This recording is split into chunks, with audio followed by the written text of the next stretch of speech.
When you have a structure like the human brain that is so complex, it's important to recognize that some things can go wrong. We know how complex the space shuttle is.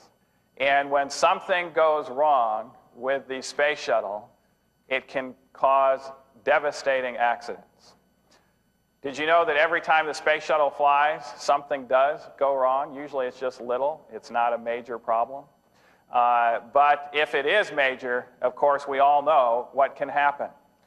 The human brain, being as complex as it is, also can have things go wrong with it, particularly when it's not developed right or it's not treated right by ourselves. And one of the things that results is depression. Depression is not normal, but it's becoming more common.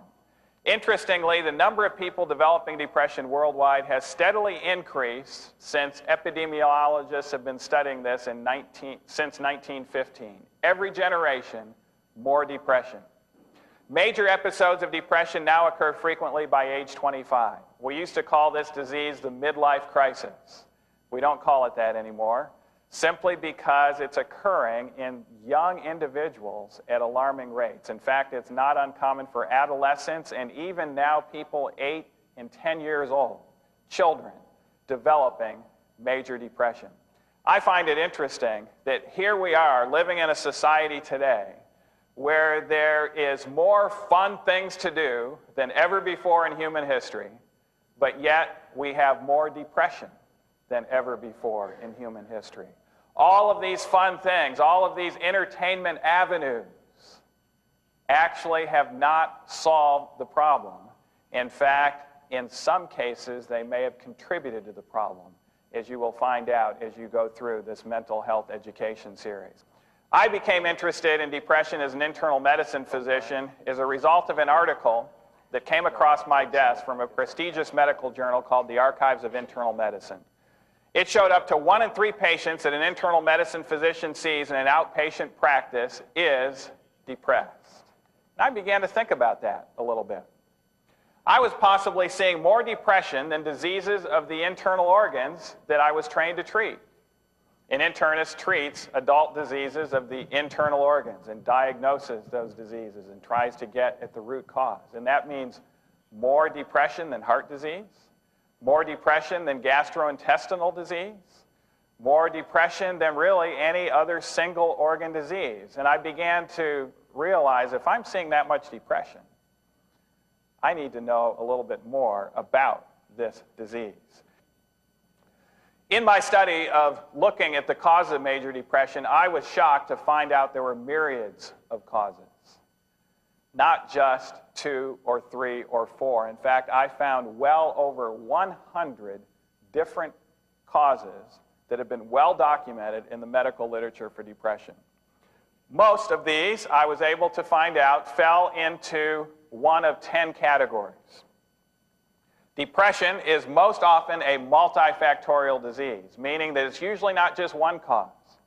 The brain is pretty resilient. You know, as complex a structure as I've just described the human brain to be, it is actually a very resilient structure, much more resilient than the space shuttle.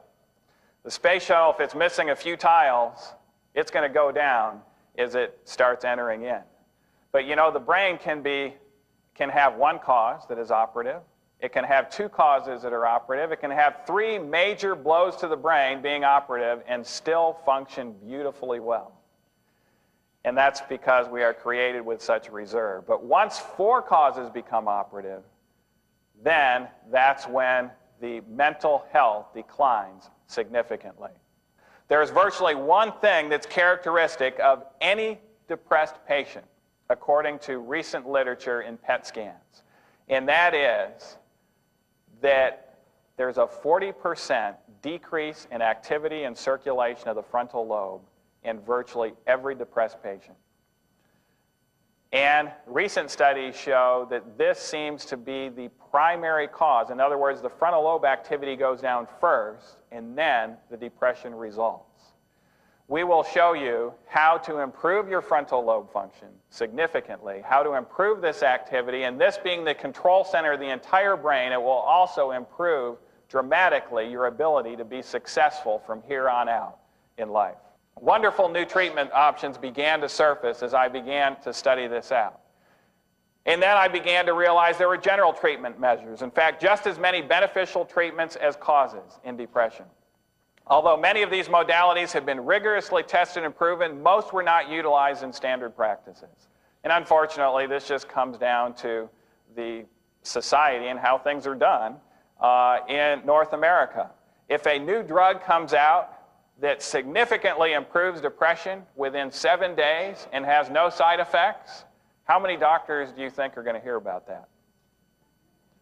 Just about every doctor in America is going to hear about that up front and is going to know about it and is going to know the cost, etc., and all the things about this drug. Now, if a new treatment modality comes out, for instance, a form of exercise that helps depression just as much as that medication, but has no side effects, how many doctors do you think are going to hear about that? Very few, unless they are listening and tuned in to the medical literature piece that published this. Because there's no exercise physiologist paid to come to the doctor's office and present the latest findings on how to exercise. And so often, many of these modalities had been rigorously tested in scientific fashion, but yet were not being utilized simply because the practitioners were not aware of many of these modalities. I began utilizing these measures with wonderful results in my patients that actually went beyond what my expectations were. I wasn't really expecting to see the results that I got. And once the program was utilized, many patients who had been chronically depressed for years were no longer depressed. They came back talking about how they were thinking better, how their lives had improved with their spouse, with their children, how they actually had much more energy and they were able to accomplish much more. These were quotes that I got that first year that I began to implement this program in just my own patient population. You've given me my life back. One man who had not seen me at all before, after this occurred, came in because he wanted to meet me and he said, "You've given me my wife back." This was the wife that I had married, he said, and I had lost that wife soon after we got married. And he wanted to come and just tell me how much he appreciated it. And then this, "Doctor, I hope you don't mind, but I'm going to hug your neck," was common as well. Then I began to, after this great improvement, I began to think, you know, these people are so much better, I wonder if we can withdraw the medication. Now, I must admit to you, the studies show that if you withdraw an antidepressant medication from someone who has been depressed, they have a high likelihood of relapsing back into depression, because they are dependent on the drug. And so I began to carefully attempt withdrawal, and I found a 90% success rate in those that adhere to the program of being able to withdraw permanently from their antidepressants without going into a remission. This told me that we had found the underlying cause, and that underlying cause was no longer operative in the patient, and thus they did not need the medication. In fact, what had happened is they often felt better than they had felt their entire lives after being withdrawn from the medication. Why is that? Because of the side effects of the medicine. And of course, when they were depressed, the benefits outweighed those side effects, and so they used it. But as their depression cleared and they were withdrawn, they recognized that some of their feelings they had were due to the side effects. They were getting more done, they were more efficient, their social problems would vanish, and they were able to concentrate and accomplish advanced planning and thinking, which a person with major depression is not usually able to do. They usually delegate their decisions to others because they can't concentrate in such fashion.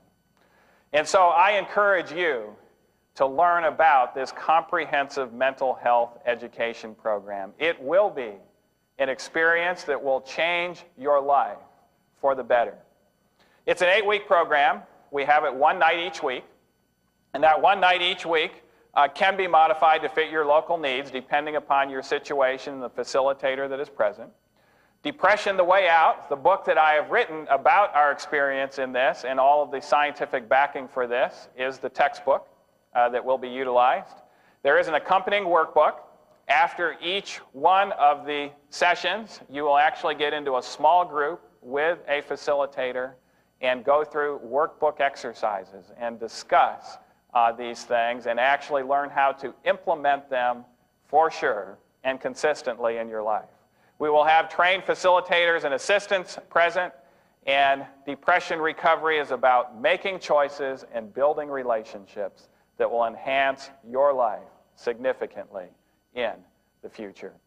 There is bad news, though, as well. The bad news is there isn't much we can do about our genes or our development, is there? Although we can do something about our children's and grandchildren's development if informed enough and early enough. Actually, by going through this program, you're going to find out how you can raise your children and your grandchildren, even in regards to the food that you're feeding them, that can improve their mental health for the rest of their life. But once we're adults, our development is over with. Our genes are fixed. The good news is the other 8 hits we can modify in most cases so that depression can be cured in 5 months or less, even if our genes and upbringing was flawed. There can be a cure for depression. And I have seen it too often to just keep this information to myself and my own patients. Don't wait for depression's complications to occur. Depression is more than just sadness and apathy and fatigue. It can actually cause premature death, premature disability.